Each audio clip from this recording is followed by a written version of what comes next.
At Anurag University, be everyone you dream to be.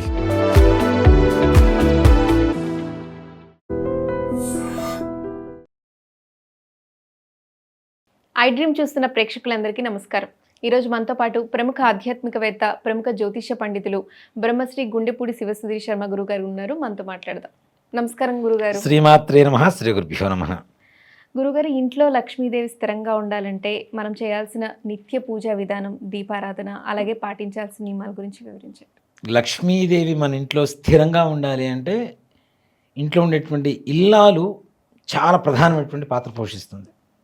తప్పనిసరిగా ఇల్లాలు మనస్సు, అలాగే ఇంటి పరిశుభ్రత ఏవైతే ఉన్నాయో, మనకి పూర్వకాలంలో ఒక శాస్త్రం ఒక మాట చెబుతుంటారు, ఇంటిని చూసి ఇల్లాలని చూడమని చెప్తారు.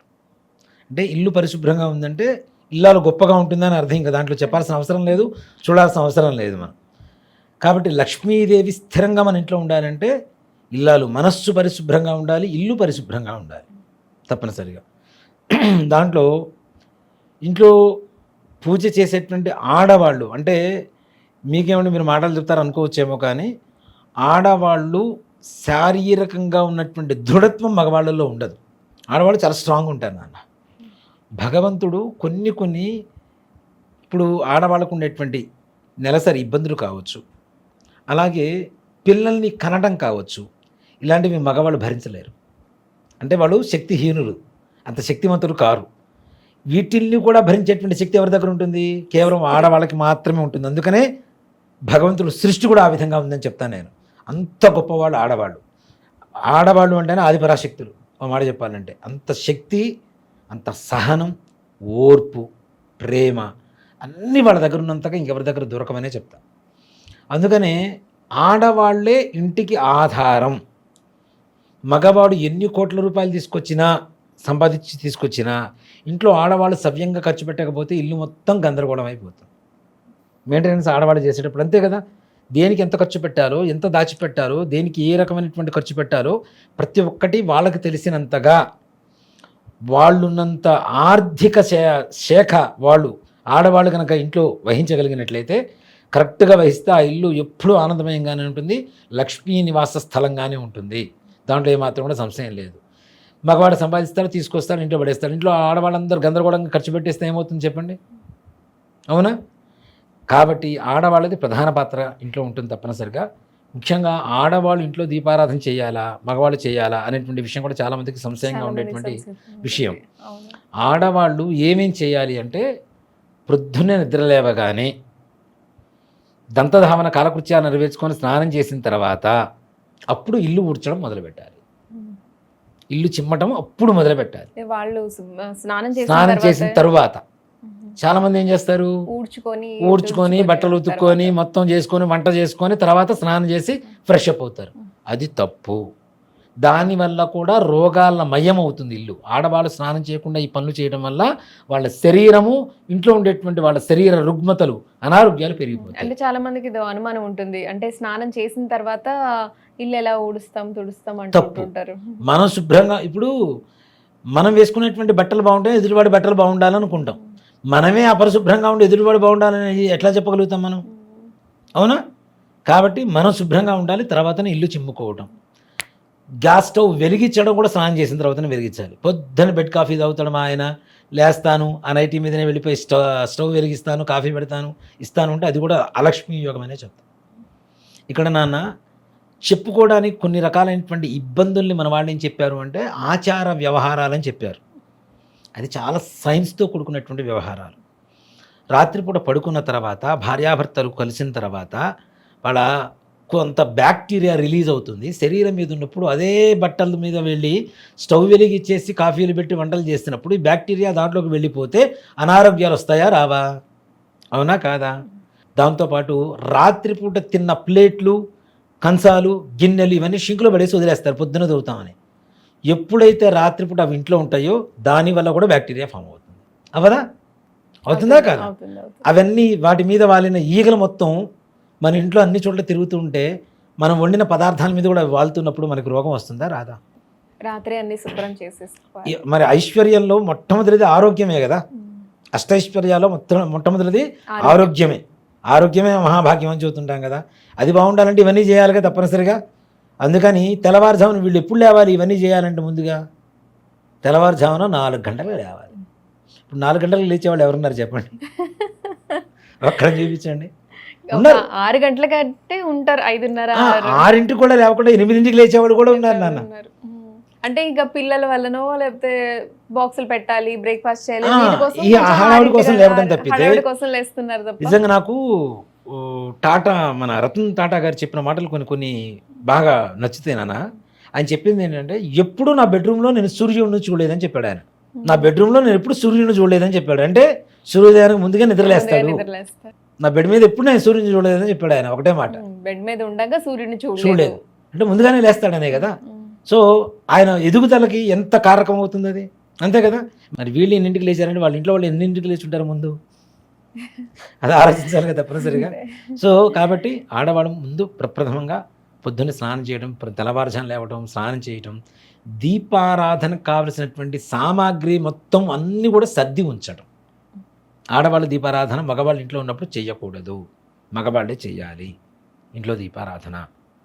మగవాళ్ళు ఇంట్లో లేరు, దేశంలో లేరు, వేరే రాష్ట్రంలో వేరే దేశంలో ఉద్యోగం చేస్తున్నారు, అప్పుడు ఇంట్లో ఆడవాళ్ళు చేయండి. ఆడవాళ్ళు దీపారాధన ఇంట్లో చేయడం అనేటువంటిది మగవాళ్ళు ఉన్నప్పుడు చేయకూడనటువంటి పని. మరి వాళ్ళకి ఎట్లా పుణ్యం వస్తుంది, ఆడవాళ్ళకి పుణ్యం ఎట్లా రావాలి? ఇవన్నీ సమకూరుస్తున్నారు కదా, ఆ పుణ్యమే. మరి అంతేగా, అగ్గిపుల్ల తీసి వెలిగించే పుణ్యం కంటే ఇవన్నీ కూడా సమకూర్చినటువంటి పుణ్యం ఎంత వస్తుంది, అవునా కాదా? కాబట్టి దీనికి ఒక సింపుల్గా ఒక ఇది చెప్తాను మీకు.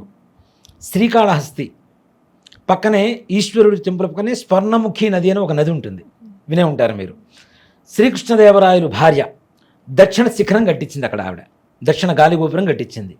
ఈ గాలిగోపురం కట్టించేటప్పుడు ఏం చేసిందంటే, ఆవిడ అక్కడ పనిచేసేటువంటి వాళ్ళందరికీ కూడాను సాయంత్రం సమయం అయిపోయిన తర్వాత స్వర్ణముఖి నది దగ్గరికి వెళ్ళి ఇట్లా అంటే ఎవరెంత పని చేస్తే అంత బంగారం చేతికి వచ్చేది. ఇట్లా ఇట్లా దోచుడితో ఇట్లా తీస్తే వీడు 10 రూపాయలు పని చేస్తే 10 రూపాయల దగ్గర బంగారం వచ్చేది, 5 రూపాయలు పని చేస్తే 5 రూపాయల దగ్గర బంగారం వచ్చేది. మేస్త్రి వెళ్ళి ఇట్లా అనేవాడు, వాడికి ఏం వచ్చేది కాదు. దేనికి? వాడు పని చేయకుండా ఊరికి అజమాయిషీనే కదా చేసింది. ఇప్పుడు పని చేసిన వాడికి పుణ్యం వచ్చిందా రాలేదా, డబ్బులు లభించిందా లేదా? అట్లానే ఇంట్లో పనిచేసినటువంటి ఆడవాళ్ళకి గృహమే కదా స్వర్గసీమ అంటాం కదా, ఈ గృహాన్ని స్వర్గసీమలాగా తీర్చిదిద్దినందుకు వచ్చినంత పుణ్యం వీడికి దీపారాధన చేసిన దానికంటే ఎక్కువ వస్తుందని చెప్తాం. దాంతోపాటుగా దీపారాధన ఎలా చేయాలనేటువంటిది కూడా శాస్త్రంలో చెప్తుంది నాన్న. సాధ్యం త్రివర్తి సంయుక్తం వన్నినా యోజితం ప్రియం గృహాణ మంగళం దీపం త్రైలోక్యం దివిరాపహ అని చెప్పి శాస్త్రం చెబుతుంది. చాలామంది 2 ఒత్తులు వేయాలా, 3 ఒత్తులు వేయాలా, 1 ఒత్తి వేయాలా, ఇది చాలామందికి ఎన్ని సంవత్సరాలు, ఎంతమంది పీఠాధిపతులు, మఠాధిపతులు, ఉపన్యాసకులు ఎంతమంది చెప్తున్నా ఇంకా ఉండేటువంటి అనుమానమే. ఇంకా ఇంకా ఆ అనుమానంతో కుట్టుమిట్టాడుతున్నాం మనం. ఇంకా మంత్రం చెప్తుంది సాధ్యం త్రివర్తి, త్రీణి అంటే 3 ఒత్తులతో దీపారాధన చేయమని చెప్తుంది. అందులోనూ మనం ఎటు తిరిగి పూజ చేసినా దీపారాధన కుందులు జ్యోతి మాత్రం తూర్పు వైపుకి తిరిగి ఉండాలి. తూర్పు వైపుకి ఆ జ్యోతి వెలుగుతూ ఉండాలి. ఆ వెలుగు ఏదైతే ఉంటుందో ఒత్తి అది తూర్పు వైపుకి తిరిగి ఉండాలి. మనకి ప్రపంచంలో అతిపెద్ద దీపం ఏంటి? సూర్యభగవానుడు. ఆయన వైపు తిరిగి ఉంటే అది దీపం తప్పనిసరిగా ఉంటుంది. అది ఎలా ఉంటుంది? సాధ్యం త్రివృత్తి సంయుక్తం వన్నినా యోజితం ప్రియం గృహాణ మంగళం దీపం. మంగళకరమైనటువంటి శుభాన్ని కలుగు చేసేటువంటి స్థాయిలో ఉంటుంది. త్రైలోక్యం దివిరాపహ, 3 లోకాల్లో ఉండేటువంటి చీకటిని మొత్తం పారద్రోలి మంగళకరమైనటువంటి శుభమైనటువంటి వెలుగును ఇచ్చుగాక అని చెప్పి మంత్రానికి అర్థం. అది దీపారాధన 3 ఒత్తులతో, అది కూడాను తూర్పు వైపుకి తిరిగి ఉండేట్టుగా చేయాలి. ఏ నూనెతో చేయాలండి?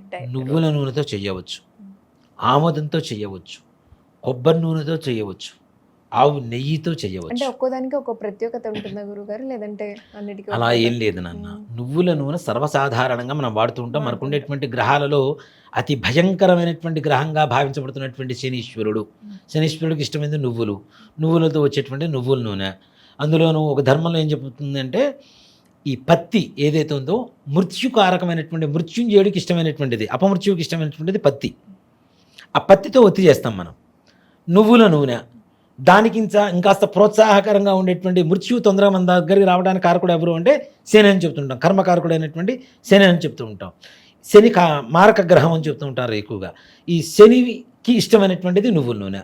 ఈ రెండు చూడండి, మృత్యువుకి ఇష్టమైనటువంటి వత్తి, శనీశ్వరుడికి ఇష్టమైనటువంటి నువ్వు నూనె, రెండూ కలిపి వత్తి దీపారాధన చేసి వెలిగిస్తే ఆ దీపం నుంచి వచ్చేటువంటి పొగ ఉంటుంది కదా, సన్నటి పొగ, అది యమధర్మరాజు పంపించేటువంటి యమభటులు పీల్చుకొని ఆ ఇంట్లో ప్రాణం తీయడానికి వచ్చినటువంటి వాళ్ళు కూడా ఆ పొగని పీల్చుకొని సంతృప్తి పడి ప్రాణం తీయకుండా వెనక్కి వెళ్ళిపోతారు.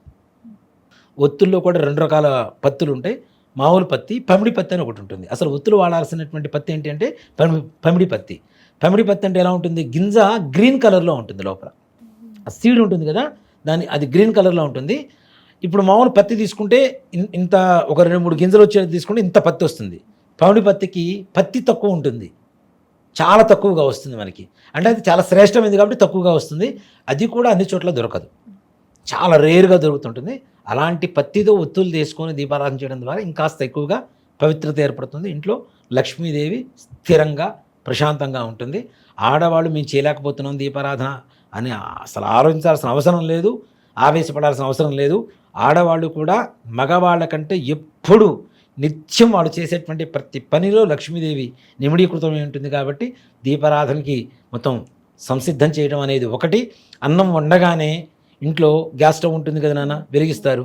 ఇప్పుడు పొయ్యిలు కుంపట్లు లేవు, గ్యాస్ స్టవే ఉంటుంది, వెలిగిస్తారు. వెలిగించిన తర్వాత అన్నం వండిన తర్వాత ఆ గిన్నె కిందకి దింపేసి, అది కూడా మళ్ళీ ఇంకోటి కూడా గమనించండి, కుడి చేతి వైపు గిన్నె పెట్టకూడదు, ఎడం చేతి వైపునే గిన్నె పెట్టాలి. దింపిన తర్వాత కూడా చాలామంది కుడి చేతి వైపు పెడుతుంటారు. కుడి చేతి వైపు ఎప్పుడు పెట్టకూడదు, ఎడం చేతి వైపు పెట్టేసి దాని మీద కొద్దిగా నెయ్యి వేసి ఒక 4 మెతుకులు తీసుకొని స్టవ్ వెలుగుతుండగానే ఆర్పకుండా దాని మీద వేయండి. దాని మించిన మహాయజ్ఞం ఇంక ప్రపంచం ఇంకోట్లేదు. పెట్టేటప్పుడు పెట్టిన అన్నం ఉడికేసిన తర్వాత గిన్నె పక్కన పెడతాం. ఆ గిన్నె మీద కొద్దిగా నెయ్యి వేయండి, పైన 2 మెతుకులు తీసుకోండి. ఆ మెతుకులు గ్యాస్ స్టవ్ మీద పెట్టేసేయండి, కాలిపోతూ ఉంటుంది. దానికి మించిన మహాయజ్ఞం ప్రపంచంలో ఇంకోటి లేదు. హవిస్సు అంటారు దాన్ని. చక్కగా పరమేశ్వరుడి ప్రీతిగా యజ్ఞం ఆడవాళ్ళు నిత్యం చేస్తున్నట్టే మగవాడు చేసిన దీపారాధన కంటే అతి ఎక్కువ శక్తివంతమైనది, పుణ్యఫలప్రదమైనది. దానివల్ల ఎక్కువ ఫలితం కూడా వస్తుంది. ఇంట్లో లక్ష్మీదేవికి, అన్నపూర్ణకి ఎప్పుడూ లోటు లేకుండా ఇంట్లో లక్ష్మీదేవి స్థిరంగా ఇంట్లో తిష్ట వేసుకొని కూర్చొని ఉంటుంది. లక్ష్మీదేవి స్థిరంగా ఉండాలంటే మనం పాటించాల్సిన నియమాలు, అలాగే పూజించాల్సిన విధానం గురించి పూర్తిగా వివరించారు. ధన్యవాదాలు గురుగారు. శ్రీమాత్రే నమః. శ్రీ గురుభ్యో నమః. And for more videos, Please subscribe to iDream. Please subscribe to iDream. Please subscribe iDream. And please subscribe to iDream. For more videos, subscribe to iDream. please like, share and subscribe to the channel. Congratulations, iDream. Subscribe to iDream. Subscribe to iDream. So subscribe to iDream Media. iDream team అందరికి huge congratulations. Please subscribe iDream Media. Please subscribe to iDream. Subscribe iDream. Please subscribe to iDream. iDream అంటే నా కళల ఛానల్ను subscribe చేసుకున్న నోరు తిరుగుతలేదు, మీరైతే గంట గుర్తు కొట్టండి. For more such videos, please subscribe to iDream. Subscribe to iDream. Please subscribe to iDream. Please subscribe iDream Media. Please do subscribe to iDream. Please subscribe to iDream Media. For best entertainment and information, please subscribe iDream. And don't forget to subscribe to iDream.